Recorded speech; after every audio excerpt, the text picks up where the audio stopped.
오늘 할렐루야 성가대 대장이신 이광희 권사님께서 대표기도 하셨습니다. 감사합니다. 말씀 봉독은 김진경 집사님 가정에서 하셨는데요. 우리 교회 영상예배 역사상 최초로 개인이 아니라 단체로 말씀을 봉독해 주셨습니다. 김진경 집사님뿐만 아니라 남편 되시는 폴 그리고 티미, 사라에게 진심으로 감사합니다. 오늘은 7월 첫 번째 주일입니다. 7월 첫 번째 주일은 올 한 해의 전반기를 끝내고 후반기를 새롭게 시작하는 주일로서 한국교회는 7월 첫 번째 주일을 맥추감사절로 지킵니다. 한국교회가 7월 첫 번째 주일을 맥추감사절로 지키는 것은 농경문화와 깊은 관련이 있습니다. 보리를 추수하는 시기에 맞추어 맥추절을 지키고 그리고 쌀을 추수하는 가을에 추수감사절을 지킵니다. 요즘은 현대화된 사회에 접어들면서 더 이상 도시교회에서는 보리 농사를 짓거나 쌀 농사를 짓는 분들이 없죠. 제가 파악하기로 우리 교회에도 보리 농사를 짓는 분들은 안 계신 것 같습니다. 당연히 맥추감사절의 의미가 실감나지 않습니다. 그러나 오늘 우리는 맥추감사주일을 지키면서 지나온 2020년 1월부터 6월까지 반년 동안 우리에게 베풀어 주신 하나님의 은혜를 되돌아보고 하나님 앞에 반년의 은혜를 감사하며 오늘 이 예배를 드리고 있습니다. 신명기 16장 10절부터 12절 말씀에 맥추절과 같은 절기인 77절에 대한 하나님의 말씀이 기록되어져 있는데요. 내 하나님 여호와 앞에 77절 맥추절을 지키되 내 하나님 여호와께서 내게 복을 주신 대로 내 힘을 헤아려 자원하는 예물을 드리고 너와 내 자녀와 노비와 내 성중에 거하는 레위인과 및 너희 중에 있는 객과 고아와 과부가 함께 내 하나님 여호와께서 그 이름을 두시려고 택하신 곳에서 내 하나님 여호와 앞에서 즐거워할지어다. 너는 애굽에서 종되었던 것을 기억하고 이 규례를 지켜 행할지니라. 맥추절로 지키는 77절은 이 신명기 말씀에 따르면 하나님께서 이스라엘 백성들에게 명하신 규례요 법입니다. 맥추감사절의 초점은 감사라는 주제에 있는데요. 우리의 삶을 지켜주시고 인도하여 주시는 하나님께 범사에 감사해야 하는 것은 그리스도 예수 안에서 우리를 향하신 하나님의 뜻, 하나님이 정하신 규례입니다. 올해를 시작하면서 오늘까지 믿음으로 순종하며 살아온 여러분들을 주님의 이름으로 축복합니다. 이제 오늘 말씀 창세기 24장으로 설교하는 네 번째 시간인데요. 아브라함의 종 엘리에셀이 아브라함의 아들 이삭의 아내를 구하기 위해서 하란 땅에 도착했습니다. 오직 주인인 아브라함 그리고 아브라함이 믿는 하나님의 명령에 순종해서 출발한 겁니다. 내 고향 내 족속에게로 가서 내 아들 이삭을 위하여 아내를 택하라. 4절 말씀이고요. 그가 그 사자를 너보다 앞서 보내실지라. 주인의 말씀에 순종해서 아브라함의 허벅지에 손을 넣고 맹세한 후에 꼬박 800km를 걸어서 하란 땅에 도착했습니다. 보내신 곳에 도착하자마자 이 종이 기도하기 시작하는데요. 오늘 나로 순조롭게 만나게 하사 두 번째 설교 제목이었습니다. 기도가 끝나기도 전에 한 여인을 만납니다. 기도가 끝나기도 전에 하나님께서 응답하셨다고 말씀드렸습니다. 당신의 낙타에게도 마시게 하리라.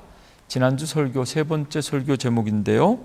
순종의 속도와 한 걸음 더라는 주제를 가지고 말씀을 나누었습니다. 이제 오늘 네 번째 시간인데요. 우물가에서 아브라함의 종을 만난 리브가가 집으로 달려갑니다. 긴 67절까지 있는 이 24장을 읽을 때 그래도 지루하지 않게 읽을 수 있는 것은 그 성경 본문 가운데 스토리가 있기 때문이고 그 스토리의 전개가 이렇게 좀 스피디하게 속도 있게 전개되기 때문에 그렇습니다. 우물가에서 아브라함의 종을 만났던 리브가가 급히 집으로 달려갑니다. 그리고 가족들에게 이야기하는 거죠. 아브라함의 종과 나누었던 이야기를 전달합니다. 무슨 말을 했는지 한마디로 줄여보면 나 이제 시집 간다, 시집 갈지도 모른다, 시집 갈 것 같다, 뭐 이런 이야기를 가족들에게 했을 겁니다. 리브가의 이야기를 들은 가족들이 바쁘게 움직입니다. 아브라함의 종을 손님으로 맞이하려고 준비하는데요. 우물가에 서 있던 아브라함에게 찾아가서 그들에게 숙소를 제공합니다. 아브라함과 일행들뿐만 아니라 아브라함이 끌고 온 낙타들의 처소도 다 준비하였습니다. 그리고 발 씻을 물도 주었고요. 그리고 음식을 딱 준비하고 식사 세팅이 다 끝났습니다. 이제 숟가락만 들면 됩니다. 그런데 아브라함의 종이 갑자기 일사천리로 이렇게 스피드 있게 진행되던 이야기의 속도를 멈추어 버립니다. 그 이야기가 33절, 오늘 우리가 읽지는 않았지만 33절에 기록되어져 있는데요. 그 앞에 음식을 베푸니 그 사람이 이르되 내가 내일을 진술하기 전에는 먹지 아니하겠나이다.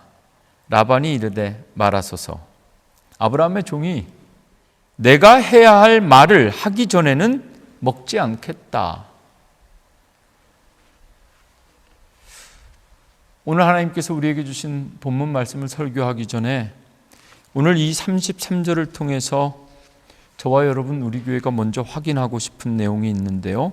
여러분, 먹는 것보다 중요한 것이 있다는 것을 기억하시기 바랍니다. 하나님께서 우리에게 주신 사명이 먼저입니다. 배고픔보다 중요한 것이 있습니다. 우리에게 주신 말씀입니다. 먹고 사는 것보다 중요한 것이 있습니다. 그것이 바로 사명이고 말씀입니다. 그냥 편한 자리에서 편하게 주고받는 말들이 있는데요. 다 먹고 살려고 하는 일이다. 이런 이야기 많이 하고 듣는데 아닙니다. 먹으려고 사는 것이 아니라 먹는 것보다 더 중요한 것이 있어서 우리가 지금 살아있는 겁니다. 내가 해야 할 말, 전해야 할 말. 아브라함의 종이 다 차려진 음식 앞에서 음식을 먹기 전에 내가 해야 할 말을 하기 전에는 절대로 음식에 손을 대지 않겠다. 주인의 사명을 맡았던 종 엘리에셀은 지금 그가 리브가의 집에서 음식을 대접받기 전에 본인에게 맡겨진 사명과 말씀에 대해서 먼저 말하기를 원했고 그것을 말하기 전에는 절대로 먹지 않겠다는 겁니다. 먹고 살려고 일주일 동안 열심히 일하고 우리는 주말에 쉽니다. 일주일 동안 먹고 살려고 열심히 일하고 주말에 쉬면서 쉬는 시간을 이용해서 예배를 드리는 것처럼 여겨질 수도 있습니다. 그런 것이 절대로 아닙니다. 우리 그리스도인들은 주일에 예배 드리기 위해서 주중에 열심히 일하는 겁니다. 먹고 사는 것보다 먼저인 것이 있다. 먹는 것보다 우리가 먼저 말해야 될 것, 전해야 될 것, 생각해야 될 것이 있다는 것. 이 아브라함의 종의 모습을 통해서 우리가 함께 생각했으면 좋겠고요. 본문의 의미를 그대로 해석하는 것은 아니지만 제 개인적인 생각을 덧붙여 한 가지 더 설교하고 싶습니다. 내가 해야 할 말을 하기 전에는 먹지 않겠다. 여러분, 밥 먹기 전에 꼭 식사기도 하셔야 합니다. 다들 기본적으로 이거 잘 하시는 것 같지만 더 잘 하셔야 됩니다. 그리고 사실 저도 가끔씩 식사기도 하는 거 깜빡할 때가 있습니다. 예전에 어렸을 때 우리는 아버지가 숟가락 들기 전에 아이들이 먼저 밥상에서 밥 먹지 못하게 했는데요. 식사기도가 식사보다 먼저라는 것, 일용할 양식 주신 하나님께 늘 밥 먹기 전에 감사하는 것, 그것이 식사기도입니다. 기도하고 밥 먹는 사람들은 먹기 위해 사는 사람들이 아니라 주신 사명과 말씀 때문에 먹고 사는 사람들인 줄로 있습니다. 이제 오늘 우리에게 주신 말씀으로 본격적으로 들어가려고 하는데요. 밥 먹기 전에 아브라함의 종이 반드시 해야 할 말이 무엇이었을까? 34절부터 49절까지 길게 이어지는데요. 우리가 이미 다 아는 이야기입니다. 다 아는 이야기를 다시 한번 반복적으로 기록하고 있습니다. 했던 이야기를 또 하는 것 때문에 사실은 창세기 24장이 67절까지 이렇게 분량이 길어지게 되는데요. 우리는 이미 아브라함의 이야기를 다 읽었고 창세기 24장을 처음부터 읽어왔기 때문에 다 아는 이야기이지만 오늘 이 아브라함의 종이 처음 만났던 리브가와 그의 가족들은 모르는 이야기. 그렇기 때문에 똑같은 이야기를 성서기자는 다시 한번 거의 똑같은 내용을 반복적으로 중복적으로 기록하고 있습니다. 이 모든 내용을 한 절로 요약한 것이 오늘 본문의 첫 번째 구절 창세기 24장의 48절인데요. 읽어드립니다. 내 주인 아브라함의 하나님 여호와께서 나를 바른 길로 인도하사 나의 주인의 동생의 딸을 그의 아들을 위하여 택하게 하셨으므로 내가 머리를 숙여 그에게 경배하고 찬송하였나이다. 48절의 말씀을 또다시 한 문장으로 요약하면 나를 바른 길로 인도하사입니다.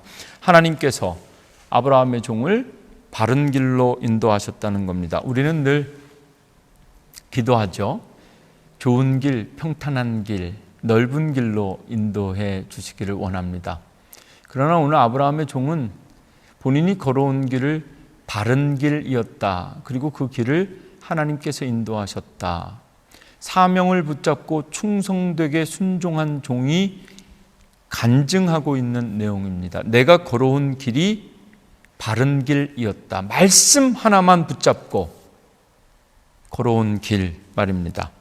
하나님이 인도하시는 바른 길은 믿음과 순종 없이는 걸어갈 수 없는 길입니다. 믿음과 순종으로만 살아온 사람들이 고백할 수 있는 고백이 바로 이 아브라함의 종이 하고 있는 고백입니다. 여호와께서 나를 바른 길로 인도하셨다. 오늘 맥추감사절인데요. 우리가 해야 할 간증과 경배와 찬양도 이것입니다.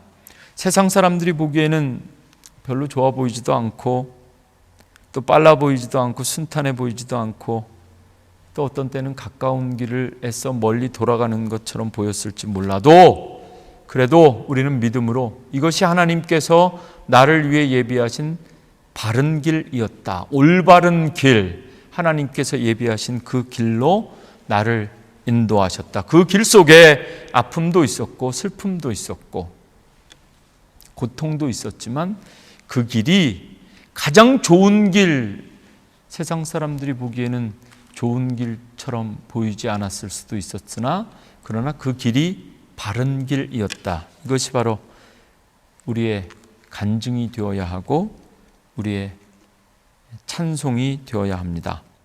이제 이어지는 모습에 보면은요, 이렇게 믿음으로 순종하며 하나님께서 예비하신 바른 길을 걸어가는 사람들은 언제나 당당해야 합니다. 이어지는 말씀에 보면 아브라함의 종이 여기까지 먼 길을 내가 이렇게 고생해서 왔는데 이왕이면 당신의 딸을 저에게 좀 주시면 좋겠습니다. 이렇게 부드럽게 말할 수도 있는데요. 아브라함의 종은 절대로 그렇게 하지 않습니다. 아주 당당하게 밥 먹기 전에 결정해서 나에게 말해 주시오. 당신들의 딸 여동생 리브가를 내 주인 아브라함의 아들 이삭의 아내로 보낼 건지 말 건지 결정 먼저 하고 밥 먹읍시다. 달라고 구걸하고 부탁하고 청혼하는 것이 아니라 하나님께서 나를 보내셔서 그 바른 길로 내가 왔으니 당당하게 결정하라. 이렇게 말하고 있습니다. 49절 이제 당신들이 인자함과 진실함으로 내 주인을 대접하려거든 내게 알게 해주시고 그렇지 아니할지라도 내게 알게 해주셔서 내가 우로든지 좌로든지 행하게 하소서. 예스든지 노든지 침묵하지 말고 말해달라. 그래야 내가 다음 결정을 할 수 있다. 이 이야기가 49절입니다. 밥 먹으면서 부드럽게 분위기 좋게 이야기하고 밥 다 먹을 때쯤 이야기 끝낼 수도 있는데요. 아브라함의 종 엘리에셀은 그렇게 하지 않습니다. 본인에게 맡겨진 사명이 먼저이고 우선이기 때문에 그 앞에 차려진 음식 앞에서 본인에게 맡겨진 사명 먼저 감당하고 그거에 대한 결정 최종적으로 한 후에 함께 음식 먹기를 원했던 겁니다. 50절 라반과 부두엘이 대답하여 이르되 이 일이 여호와께로부터 말미암았으니 우리는 가부를 말할 수 없노라. 오늘 설교 제목입니다. 우리는 가부를 말할 수 없노라. 우리는 가타부타 말할 수 없다. Yes or no, 우리는 대답할 수 없다. 라반과 부두엘이 하나님에 대한 신앙이 어떤 것인지 우리는 자세히 알 수가 없습니다. 그런데 그들은 분명히 이야기합니다. 이것이 하나님의 계획이라면 우리는 아무것도 말할 수 없다. 창세기 24장을 설교하면서 매주일 빠짐없이 이야기하는 주제가 순종입니다. 즉각적인 순종에 대해서도 말씀드렸고, 전적인 순종, 그리고 아브라함이 아들 이삭과 함께 모리아 땅으로 떠날 때는 말없는 순종에 대해서도 말씀드렸습니다. 여기 50절에 우리는 가부를 말할 수 없다. 하나님께서 계획하신 것이라면 우리가 옳다, 그르다, 맞다, 틀리다, yes or no 이렇게 말할 수 없다. 마치 말없는 순종처럼 들리기도 합니다. 말없는 순종이라는 것이 거칠게 표현하면 마치 닥치고 따라오라는 것처럼 들려지기도 합니다. 그래서 오늘 이 순종에 대해서 조금 더 설명해 보려고 하는데요. 순종과 복종과 맹종은 다릅니다. 성경이 말하는 순종의 원어는 페이다르케오라는 단어인데요. 맹목적이거나 굴복적으로 따라가는 것이 아니라 온전하게 설득되어져서 동화되는 것을 말합니다. 말씀에 동화된 상태가 바로 순종이라는 겁니다. 요한복음 1장 14절에 이 순종을 가장 잘 설명할 수 있는 말씀이 있는데요. 말씀이 육신이 되어 우리 가운데 거하심에 우리가 그의 영광을 보니 아버지 독생자의 영광이요 은혜와 진리가 충만하더라. 말씀이 육신이 되어 내 삶이 되는 것, 내가 말씀에 동화되는 것, 이것이 바로 진정한 순종입니다. 순종과는 다른 두 번째 개념 복종이라는 것이 있는데요. 복종은 휘포타소라고 합니다. 성경에 쓰여질 때마다 이 단어로 사용되는데요. 순종이 말씀에 온전히 설득되어 동화되는 개념이라면 복종은 종속의 개념입니다. 순종처럼 온전히 말씀에 일치되지는 않지만 그럼에도 불구하고 말씀에 종속되어 말씀이 이끄는 대로 말씀의 능력에 끌려다니는 단계, 말씀이 이끄는 삶, 이것을 바로 복종이라고 합니다.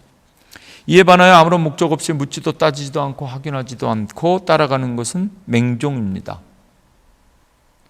제가 설교를 통해서 끊임없이 말씀드리고 또 저를 통해서 하나님께서 우리 교회에 순종이라는 주제를 말씀하실 때마다 우리에게 원하시는 것은 맹종이 아니라 순종과 복종입니다. 우리가 말하는 순종과 복종에서 하나님의 말씀이 빠지면 맹종이 됩니다. 그리스도인들은 말씀이 육신이 되는 사람들입니다. 순종이죠. 능력의 말씀에 끌려가는 사람들입니다. 복종입니다. 순종이든 복종이든 은혜와 감동이 있어야 합니다. 어떤 말씀에도, 그 어떤 말씀에도 은혜와 감동이 없으면 그때부터는 불순종이거나 불복종이거나 또는 맹종입니다. 주신 말씀, 은혜와 감동으로 따라가며 순종하는 삶, 능력의 말씀이 강권적으로 우리를 이끌어가는 삶, 말씀 없이 은혜 없이 간증 없이 살아가는 삶, 그것은 바로 맹종입니다. 우리의 삶, 순종하는 삶에 대해서 이 창세기 24장을 읽으면서 아브라함의 인생 이야기, 그리고 그 안에 담겨진 아브라함의 종의 이야기, 그리고 오늘 또 읽어보아야 할 리브가라는 여성의 음성을 통해서 우리가 오늘 말씀 앞에 어떻게 순종하고 있는지 한 번 더 돌아보면 좋겠습니다. 이제 오늘 51절 아브라함의 종이 이야기했고 리브가의 가족들이 다 합의하여서 이제 리브가가 아브라함의 아들 이삭의 아내가 되기로 했는데요. 리브가가 51절 당신 앞에 있으니 데리고 가서 여호와의 명령대로 그를 당신의 주인의 아들의 아내가 되게 하라. 이 당시만 해도 결혼 당사자 리브가의 의견은 별로 중요하지 않습니다.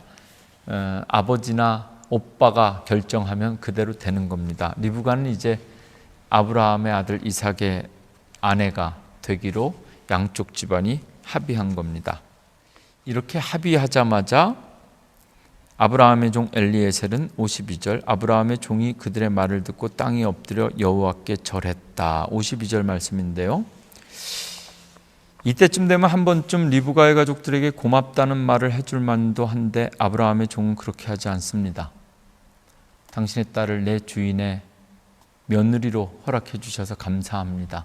이런 말을 한 번쯤 해줄 법도 한데 아브라함의 종은 절대로 그렇게 하지 않습니다.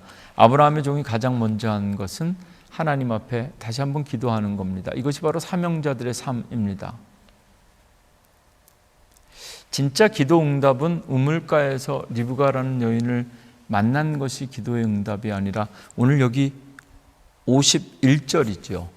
리브가의 가족들이 이 종에게 데려가도 좋다라고 결정하는 이 순간이 기도의 응답입니다. 여러분, 기도가 끝나기도 전에 하나님께서 들으시고 응답하셨고, 하나님께서 우리의 기도를 응답해 주실 때마다 우리가 가장 먼저 해야 될 것은 상황과 환경과 사람들을 바라보는 것이 아니라 우리의 기도를 들으시고 응답해 주신 하나님 앞에 무릎 꿇고 이 종처럼 절하는 것. 간절히 기도하는 사람은 많지만 그렇게 간절히 기도하던 기도가 응답되고 나서 진실되게 하나님 앞에 감사하는 사람들은 많지 않습니다. 누가복음 17장에 보면 예수님께서 나병 환자 10명을 고쳐주신 다음에 다 그렇게 간절하게 병 고침 받기를 원했는데 예수님께서 고쳐주신 후에 딱 한 사람만 예수님께 돌아와서 경배하고 무릎 꿇었다 기록하고 있습니다. 딱 한 사람, 사마리아 사람 뿐이었습니다. 그때 예수님께서 말씀하십니다. 나머지 9은 어디 있느냐? 여러분, 오늘 맥추감사절입니다. 우리는 하나님의 은혜로 살아간다고 늘 고백합니다. 감사를 잃어버린 자들에게 들려주시는 예수님의 음성. 나머지 9은 어디 있느냐? 오늘 예배 드리면서 정말 하나님 앞에 감사해야 될 사람들 다 어디 있느냐? 그리고 우리의 삶 가운데 주신 감사의 제목들 가운데 나머지 9은 어디 있느냐? 오늘 우리에게 들려주시는 말씀처럼 들립니다. 이제 오늘 본문 마지막 부분을 함께 살펴보려고 하는데요. 모든 것 다 끝났죠. 아내를 선택했고 가족의 허락을 받았고 그리고 하나님께 가장 먼저 감사했고 그리고 나서 이제 앞에 차려진 음식을 마음껏 먹었고 성경을 보면 마시고 먹고 그리고 잠들었다. 이제 다 everything done, 다 끝난 것 같은 이때에 한 가지 문제가 더 남아 있었습니다. 아브라함의 종과 리브가의 가족들이 풀어야 될 남아있는 그 문제가 54절부터 이어지는데요. 이에 그들 곧 종과 동행자들이 먹고 마시고 유숙하고 아침에 일어나서 그가 이르되 나를 보내어 내 주인에게로 돌아가게 하소서. Send me on my way. 아침에 일어나자마자 아브라함의 종이 이제 다시 아브라함이 있는 가나안 땅으로 돌아가겠다고 말하는 겁니다. 사랑하는 딸, 여동생과의 이별을 준비할 시간이 필요했던 리브가의 가족들은 이 아브라함의 종에게 어떻게 하룻밤 자고 일어나자마자 곧바로 출발하겠다고 하느냐? 적어도 열흘 정도만 더 있다가 리브가를 데리고 가면 좋겠다. 이렇게 말합니다. 55절 리브가의 오라버니와 그의 어머니가 이르되 이 아이로 하여금 며칠 또는 열흘을 우리와 함께 머물게 하라. 그 후에 그가 갈 것이니라. 56절에 아브라함의 종이 절대로 물러서지 않습니다. 그 사람이 그들에게 이르되 나를 만류하지 마소서.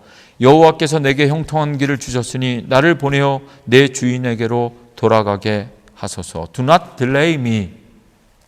지체 없이 주인에게 돌아가겠다는 겁니다.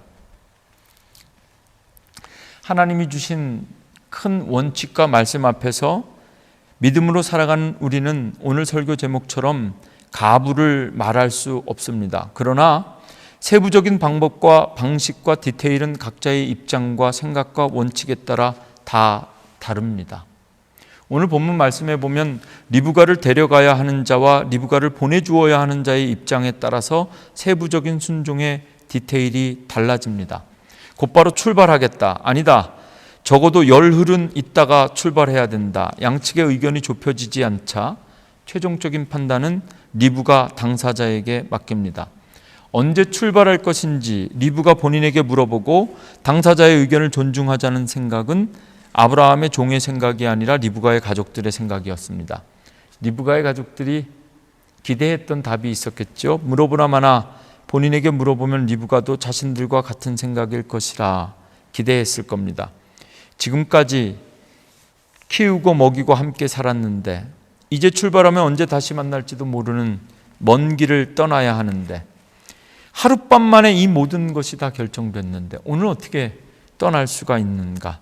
이별을 위한 마음의 준비뿐만 아니라 800km나 되는 먼 길을 떠나야 하는 실질적인 준비를, 여행 준비를 위해서도 적어도 열흘은 더 머무르는 것이 당연한 것처럼 보입니다. 그래서 당사자인 리브가에게 묻기로 한 것입니다. 57절에 보면 그들이 이르되 우리가 소녀를 불러 그에게 물으리라 하고 리브가를 불러 그에게 이르되 내가 이 사람과 함께 가려느냐? 그가 대답하되 가겠나이다. 부모들이 리브가에게 물었습니다. 이 남자랑 너 지금 출발하겠느냐? 리브가가 대답합니다. Yes, I will. 리브가의 대답이 의외로 심플하고 간단합니다. 지금 가겠다. 이쯤 되면 딸 키워봤자 아무 소용없다는 말이 나올 만도 하고 딸뿐만이 아닙니다. 자식들 키워봤자 결혼하면 다 끝이다. 결혼할 남자 생기니까 하룻밤 만에 부모고 뭐고 다 팽겨치고 아브라함의 종을 따라 가나안으로 가겠다는 이 여인의 말처럼 들리는데요. 58절에 기록된 리브가의 대답을 들으면서 저도 이 여자 도대체 뭐지? 하는 생각과 함께 믿음으로 사는 법, 순종하며 사는 법, 하나님께서 인도하시는 바른 길, 형통한 길을 걸어가는 법에 대해서 다시 한번 생각해 보았습니다. 우리는 어떻게 믿음으로 살아야 하는가? 그리고 어떻게 순종하며 살아야 하는가? 어떻게 하나님께서 예비하신 바른 길과 형통한 길을 믿음으로 걸어갈 수 있는가 생각해 보았는데요. 제가 내린 결론입니다. 여러분, 신앙도 모험입니다. 용기와 결단이 필요합니다. 돌다리도 몇 번씩 두드려보고 건넌다. 몇 번씩 두드려보고 나서도 여전히 불안해서 누군가 먼저 건너가면 나도 따라 건너겠다라는 식으로 믿고 순종하고 살아가는 우리들에게 오늘 이 리브가의 이 간단한 짧은 한마디 대답, I will go, 내가 가겠다. 내가 오늘 열흘이든 며칠이든 더 망설이고 기다리고 준비하고 그럴 필요 없이 지금 당장 이 아브라함의 종을 따라가겠다. 우리의 신앙에도 결단과 용기가 필요합니다.